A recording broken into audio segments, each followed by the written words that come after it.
कहा 2 महीने में इसमें एक फिल्टर प्लांट लगता है, उससे प्रदूषित पानी बाहर नहीं आता है, वहीं पे इसको कंट्रोल होता है, इसके नियम कायदे होते हैं। जब औचक निरीक्षण करेंगे और गड़बड़ निकल गई तो ये अधिकारियों को ठीक करेंगे और विधानसभा में ये पूरा मुद्दा यहाँ के अभी मैंने वीर सिंह जी को कहा इस बात पूरी ताकत से उठाएंगे कि यहाँ लोगों को, जानवरों को, मोरों को, गाय को, भैंस को, पक्षियों को, पशुओं को, फसल को मरने नहीं देंगे। सही है कि गलत?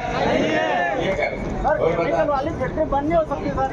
ये करिए वो उसके लिए तेरे को कांग्रेस की सरकार बनानी पड़ेगी। पंजे मत 5 अभी देख दोस्त मैं लड़ सकता हूँ, तेरे लिए खून का आखिरी कतरा बहा सकता हूँ, पर अगर इस केमिकल फैक्ट्री का नाश करना है तो पंजे की सरकार वहाँ बनानी पड़ेगी, तभी होगा। वो तो सिग्नेचर से होता है, चिल्लाने से तो नहीं होता है। सही है कि गलत?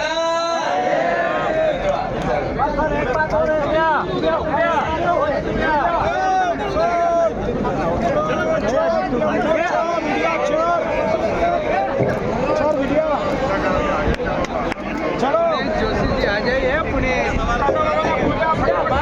हेलो, हमारे प्रदर्शन हमारे प्रदेश कांग्रेस कमेटी